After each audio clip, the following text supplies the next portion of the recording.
Hey, what's up, champions? Welcome to Growth Mode. I'm your host, Donnie Boivin, the CEO and founder of Success Champions. For a second, I forgot my own damn name. I've spent over 20 years in the sales game, last almost 4 running and scaling and growing a business, man. And I've just been a student of sales and now a student of business. Hanging out with me, as always, is Comin Soon, the sales automation and tactician and genius, and the reason my companies function and run like they do. I don't know what the hell he does, but he makes everything work, so I'm good with it. On this show, man, we talk about all things sales, growing your business, scaling, and helping you get to that level of freedom you always wanted to get to. Kevin, in this episode, what the heck are we talking about? Today, we're going to talk about how to get everyone to think like you do.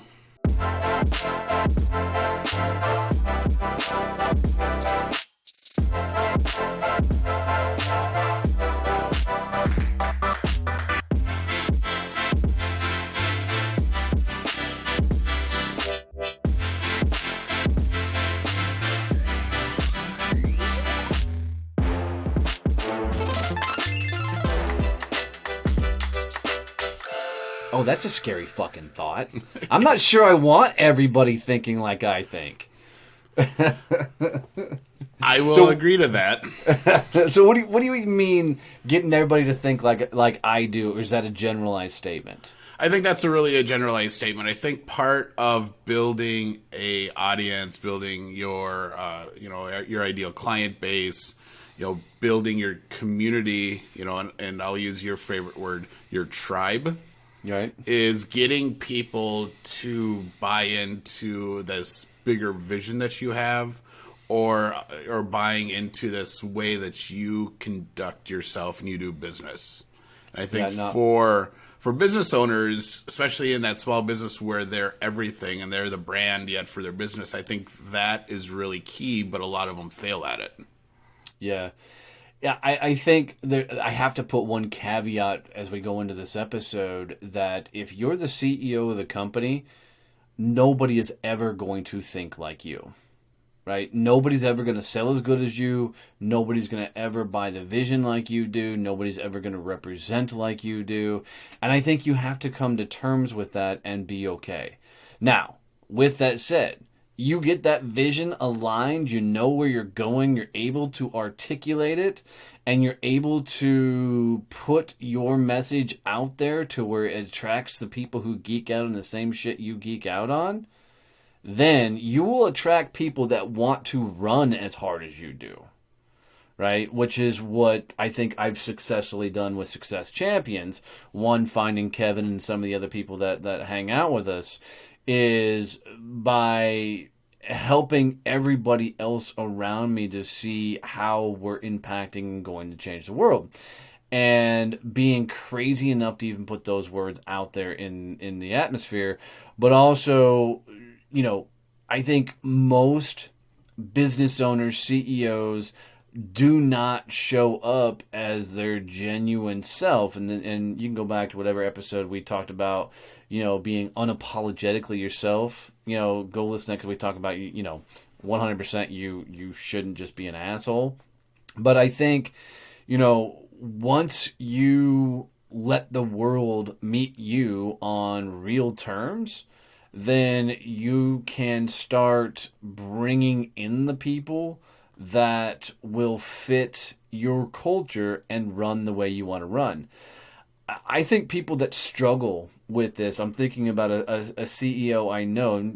She runs a multi-million-dollar company, but she is such a control freak that she will not allow anybody into her world because nobody can do it as well as she can. And because of that, even though she employs several hundred people, she literally cannot find somebody to come in and help her do some of the day-to-day stuff because, she's just got to have her hands on it. And when her biggest frustration is always, why can't I get people to think as big as I think? Why can't I get people to work as hard as I work? And the response I tell her all the time is because you won't let them. You've got them under such a tight net of things got to be done my way and do it this way that you won't let people spread their wings. And if you're doing all the stuff, why should they in the first place? You're going to do it. And if they try, they're going to do it wrong, and then they're in trouble. And of course, she never likes that answer. So, but I think you got to have that massive vision out there, and then let people do what they're freaking awesome at. Yeah, I think that's the key to the success we've had with Success Champions is that we both understand what each other is really good at, and we leverage those strengths. Oh, good. What am I good at? Because I don't remember. You like to talk. Oh, okay. And what do you do? I do everything else. Oh, got it. All right. But we also understand where our weaknesses are and where our gaps are in knowledge and skill set, and we actively go out and try to find the people that geek out on those things and fill that void in our world so that we can stop half-assing certain things and bring someone in who's all in to do a fantastic job at that thing. And I think that's one of the key things for growing a company is understanding, where you suck and what you don't want to be doing, and having the courage to let go of it and give it to someone else. Yeah, and something else that popped in my head was you've also got to create an environment where people are okay talking to the other people that are on your team. There's nobody in all the organizations that has any problem reaching out to Kevin. Actually, probably some of them would prefer to reach out to Kevin, to ask questions. And everybody knows if it gets technical, you should reach out to Kevin because I'm going to have no fucking clue. But I think a lot of business owners, because their ego gets in the way, they want people to come through them. They want that control and everything else. So, part of getting people to think big, and once again, they don't need to think as big as you do with the overall vision of the company. They need to think big in what they geek out on and be able to innovate. And you've got to give them the room Kevin does it to me all the time. He'll walk up and goes, "Hey, I tried something new," or "I've built something new," or and I fucking love it every time because I need people in my world that are constantly thinking what's next, and what can we add on, or how can we make this more proficient. You don't need to surround yourself with a bunch of yes men and women that are just going to say, yes to whatever you do. We've had meetings where I've put out, a question, 5 or 6 people, 4 of them will go, yes, that's fine. And here comes Kevin goes, well, not really. And I'm like, yes, finally somebody is fucking, stepping up and going, dude, don't think about, this way. I made a massive business decision not too long ago and then went and talked to one of the networking groups. And they told me I was a fucking idiot for that particular business decision. And I had to eat a lot of crow because I made a decision without all the right facts and all the right conversations in place. And it was massive. But if you have put yourself in this situation where you're easily offended by people being real back to you. This whole world's about being real, but when somebody's real to them, they crawl up in a fucking ball and cry. You got to be able to take it on the chin. And Yep. Luckily, I got Kevin. That dude has no problem telling me, dude, that shit ain't going to work. There's not a lot of... there's not really a line between us for what is applicable and appropriate to say. So, you were talking about the culture. I think the other really big culture thing you need to do to get people to start thinking like you and going big like you, and to get on board with the vision is to build this culture where it's okay to fail. Yeah. We've created this thing where, it's like, let's go break something. Yep. And that's literally, let's try it. Let's see what happens. And with the idea that we break it, we're going to learn something in the process that we're going to be using later in life. I think it's And we talk about that Google. all the time, right? So, Yeah, I mean, and that's how we're reinforcing. Please go try it. Go do it because if it's not breaking, if there's not some sort of chaos, then we're not fucking learning anything. I think it's Google that has their innovation lab where they actually bonus their teams when they kill off their own project because they realize it's not a thing, that it's never going to be applicable and happen. And it's like, and they celebrate. It's like, all right, so team B just, they've ended their project because they realized that it's never going to be cost efficient to do this. Awesome. Here's your bonus.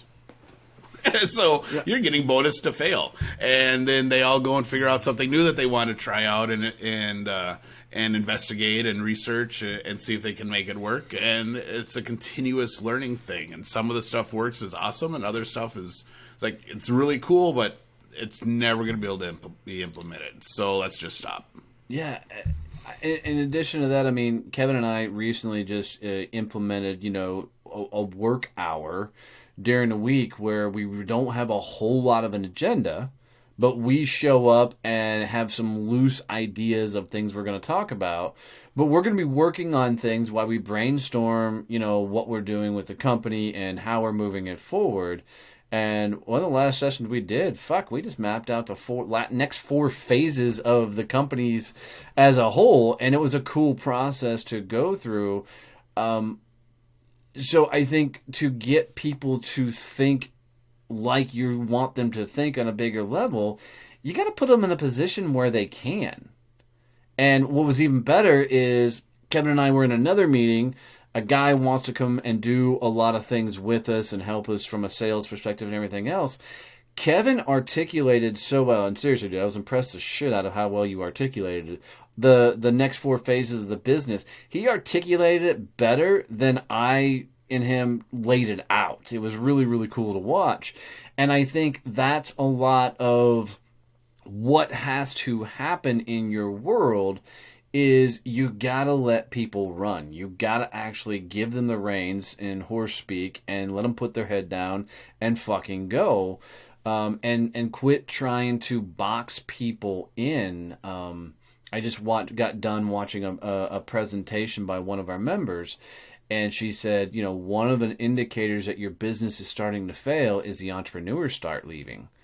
And I thought, oh, that's a cool thing to look for, because I'd love to be surrounded by a bunch of entrepreneurs. I don't need just entrepreneurs, but I need those people that are thinking outside the box and are coming up with creative ideas. And if you create an environment where people can't create, it's a sure indicator you're fixing to lose everything, because you're going to get stagnant, or you're going to be full of bureaucrats that won't do anything but what the handbook says. So I think that ties into a really good future episode that we're going to have to put on the list, because you talked about how you want to be surrounded by entrepreneurs, and my next thought was like, well, we also need another group of people, and we had this conversation. We need the execution people that are like can take a vision and go do. So I think in a future episode we need to talk about how you build that team, and what types of people you need to have on it, so that you can go big with your business. Yep, we can hear the furious typing. Yes, everyone. How do you build your starting lineup? Yep, everyone. Donnie uses all 10 fingers when he types, not just the 2. No, I got like 4 fingers I use. It's a thing. So, and sometimes it's thumbs. But, at the end of the day, even if you're a solopreneur and you're figuring it out, you've got to get around people that are doing the crazy things like you're doing, because running a business, you can quickly find yourself on an island, and it's a surefire way to screw up everything. Mentally, everything you're doing with your business, financially. If you're doing all the stuff yourself, you're going to find yourself in a world of hurt. And so I think as you're going about everything, you, as we always say on the show, one, find the shit you're not good at, and then find somebody who geeks out on that, and then let them geek the fuck out. Let the world know what your freaking vision is. Let them in on what you're trying to create, what you're trying to build, and find somebody else that gets that vision and is hungry to be a part of something. And, in addition to all that, be okay of if letting other people around you fuck up and fail. Be okay when they come to you and say, hey, this didn't work. Laugh at the stupid shit. I mean, every once in a while an email will go out that automatically got generated by our program somehow, and I'll send Kevin an email, and instead of getting pissed off that a bad email goes out, because I know he's whooping his own ass, right? He's mentally going, fuck, I can't believe that happened. So it doesn't mean no good to go, what the fuck, the email went up bad. I always send him a thing, I'm like, dumbass, you sent the wrong fucking email. And because I want that environment. If I were to harp down on him and jump his ass, it accomplishes nothing. Because I know how meticulous he is with things and how much he's mentally, down on himself because something went south. So, I just think that people as leaders have got to be more open. They've got to be more willing to let their people in, not run a dictatorship.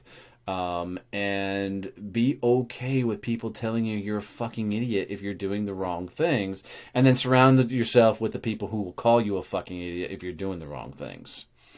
So, as always, guys, if you got any value out of this episode, any tips, tricks, knowledge, thing you can use, make sure you're subscribed or follow wherever you listen or watch this, and then do us a favor and help somebody else subscribe and follow the show. It means everything to us. And if you ever leave us a review, I'd really appreciate that too. We'll catch you guys next time. See ya.